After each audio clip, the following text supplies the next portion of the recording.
We talk about personal growth like it's something you add to yourself, like you become more confident, more aware, more yourself. And that's true. But there's something we don't say out loud. Every time you become someone new, you stop being someone else. Not metaphorically, not symbolically. Someone real disappears. A version of you that once woke up every day inside a life that made sense. And nobody tells you that you're allowed to grieve them, because from the outside, it looks like you're finally moving forward. But from the inside, it can feel like a quiet loss no one sees. Identity is not just something that lives inside your personality. That's what we think. We think identity is your character, your values, your core traits, like it's some unchanging thing you carry with you, and everything else is just context. But that's not quite right.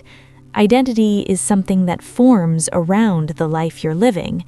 It forms around the places you inhabit, the routines you repeat every day, the people who know you in a certain way, the time you spend doing specific things.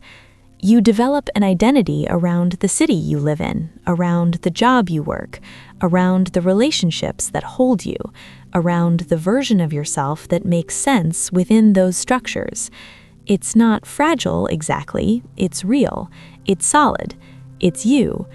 But it's also always in conversation with your environment, with what's asked of you, with what you're expected to be. So when you move cities, you're not just changing your zip code, you're removing the context your identity formed around. When you leave a job, you're not just changing your employment, you're removing the identity that made sense in that context. When you end a relationship, you're not just saying goodbye to one person, you're saying goodbye to the version of yourself that existed in relation to that person. And that's a loss, a real one. Because that version of you was built on something tangible, on a rhythm, on a way of being understood, on a role, on a story that made sense. Think about a place you lived, a city, a room, an apartment, somewhere that held a version of your life. You probably spent years there, or maybe just a season, but you spent enough time that your body learned the rhythms, your mind learned the corners, your days formed a shape that made sense. You became someone there, not consciously usually, but you became. Maybe you were quieter in that place, or louder. Maybe you had a certain group of friends. Maybe you knew which coffee shop to go to. Maybe you had a route you walked. Maybe you had routines that felt necessary, that felt like the only way to get through the day. All of that was identity. All of that was you. And then you left. But this isn't about starting over. That comes later. This is about standing still long enough to realize someone didn't make it with you. People talk about leaving a place like it's simple, like you pack your things and you go, and you're just somewhere else now. And they're right, technically, that's what happens logistically. But something else happens too. The person you were in that place becomes a person you were in the past. Not in the obvious way, where time has passed and things have changed, but in a deeper way. That version of you no longer has ground to stand on. That version of you no longer makes sense because the context it was built on no longer exists. So that person has to be abandoned. Not forgotten, not rejected, but abandoned, left behind, transformed into memory. And the strange thing is you know intellectually that this is necessary. You know that you can't live in two places at once. You know that moving on is part of living. But your body still remembers being that person. Your heart still recognizes them. Your mind still has the map of how to be them. And now you can't be them anymore. So you grieve them. Here's something about this kind of grief that makes it harder than other kinds. When someone dies, everyone sees it. Everyone recognizes the loss. There's a container for it. There are rituals. There's permission to be sad. But when you become someone new, nobody sees what you've lost, because what you've lost is still standing in front of them. You're still here. You're still alive. You're still functioning. You might even look happier. You might feel better. You might have chosen this change. You might be relieved to be free of that old self. But that person is still gone, and nobody grieves with you because they don't see what's missing. The people in your old life might not even recognize the loss because you're no longer in their lives to show them who you've become. They remember you as you were, frozen in time, and that version of you remains alive in their memory, which is strange because that version no longer exists inside you. And the people in your new life don't know what you've lost because they never knew the person you were. They only know the person you're becoming. To them, there's nothing to mourn. So the grief becomes invisible. You're carrying the loss of someone that everyone around you has either forgotten or never knew. And you can't really talk about it because people will ask, "Why are you sad? You're finally free. You're becoming yourself. Isn't this what you wanted?" And the answer is yes. It's yes, and also something else that doesn't have a name. It's the sadness of being unmade and remade. It's the loneliness of becoming someone new while nobody notices that someone old has disappeared. We like to think of growth as continuous, like you're on a line and you're moving forward on that line. You're the same person but more evolved, more educated, more wise. But sometimes it's not like that. Sometimes becoming someone new requires a break, a rupture, an acknowledgement that who you're becoming is fundamentally different from who you were. You can't keep the parts of yourself that don't fit anymore. You can't hold on to the beliefs you've outgrown. You can't stay in the places that were making you small. You can't maintain the relationships that no longer work. And that's good. That's necessary. That's how we survive our own growth. But it's also violent in its way, because it requires you to look at yourself and say, that person that I was, that person who believed those things, that person who made those choices, that person who was comfortable in that life, that person can't exist anymore. Not because they were bad, but because they can't coexist with the person you're becoming. And that's a kind of death, not the kind we talk about, but a death nonetheless.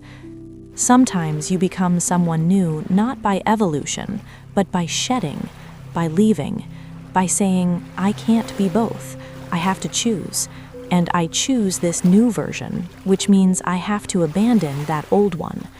And the grief is the grief of that choice. Not regret, not wishing you'd chosen differently, but the genuine sadness that comes with knowing you could only become this by ceasing to be that. Both things are true at the same time. You're relieved to be free of that old identity, and you're mourning its loss. You chose this rupture, and it still hurts. There are different ways to understand why we grieve the loss of an old self. Some of it is just biology. Your brain and body are creatures of habit. They want continuity. They want to recognize themselves in yesterday. When you disrupt that, your nervous system registers it as a threat, as a loss. Some of it is meaning. The person you were had a story. They made sense within a particular narrative, and when you leave that narrative behind, you're losing the plot. You're losing the context that made your choices coherent. And some of it is simpler than that. You're grieving someone you loved, even if you also hated them sometimes, even if they were holding you back, even if you're grateful to be free of them. You loved being that person in that place with those people. You loved the feeling of understanding who you were. You loved having a role that made sense, and now you don't have that anymore. there's also something about the irreversibility of it. You can't go back and be that person again, even if you wanted to. The city has changed, the job doesn't exist anymore, the people have moved on, and your body is different now. Your mind is different. You're not the same person anymore. So that version of you exists only in memory, and memory is not the same as presence. You can remember being that person. You can feel the echo of how they used to move through the world, but you can't actually be them again. That's final. That's permanent. That's why it feels like a death. Because it is. Not the kind we talk about, but a death nonetheless. And it makes sense that you're sad about it. Sometimes you catch yourself doing something and you realize you don't do that anymore. You reach for a book you used to love and you don't recognize yourself in it. You see someone else wearing what you used to wear and it looks foreign to you. You hear yourself saying no to something that the old you would have said yes to, and you feel the distance between who you were and who you are now. And in those moments, it hits you. The person who loved that book is gone. The person who wore that clothes is gone. The person who always said yes is gone. And the strange thing is, sometimes you miss them. Not all the time, not in a way that makes you want to go back, but in a way that's real, that's genuine, that acknowledges something was lost. You might look at old photographs and barely recognize yourself, not because you've changed so much on the outside, but because you recognize the interiority is gone. You can see it in your eyes. You can sense it in how you stood, how you held yourself, how you moved through space. That person is in the photograph, but they're not in the mirror anymore. And that's okay. That's what it means to become. But it's also sad, because that person was real. They were you. They had dreams that didn't come true. They had fears that felt enormous. They had a way of understanding love and work and purpose that made sense in their world. And now you understand those things differently, which means that person's way of understanding is gone. Their perspective is gone. Their interiority is archived in memory and nowhere else.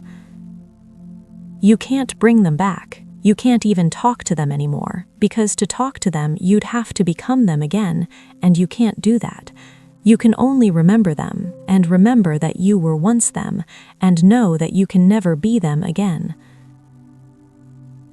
So if you're in a place right now where you've become someone new and you find yourself feeling sad about who you were, if you're grieving a version of yourself that you had to leave behind, if you're relieved and mourning at the same time, and that contradiction feels impossible, just know that the grief is real, because the loss is real. You can become someone new and still honor the person you were. You can be grateful for the growth and still sad about what it cost. You can know that the old version of you had to be abandoned and still recognize them as someone worth grieving. Those things don't cancel each other out. They exist in the same moment, in the same heart. The person you were in that place, in that time, with that life, they were real. They were you. They mattered. And now they're memory. And memory is a kind of presence, but it's not the same as presence. So it makes sense that you feel the difference. It makes sense that you're sad. Mourning who you were does not mean you regret becoming who you are. It just means you were alive, and now you're alive differently. And that's worth feeling something about.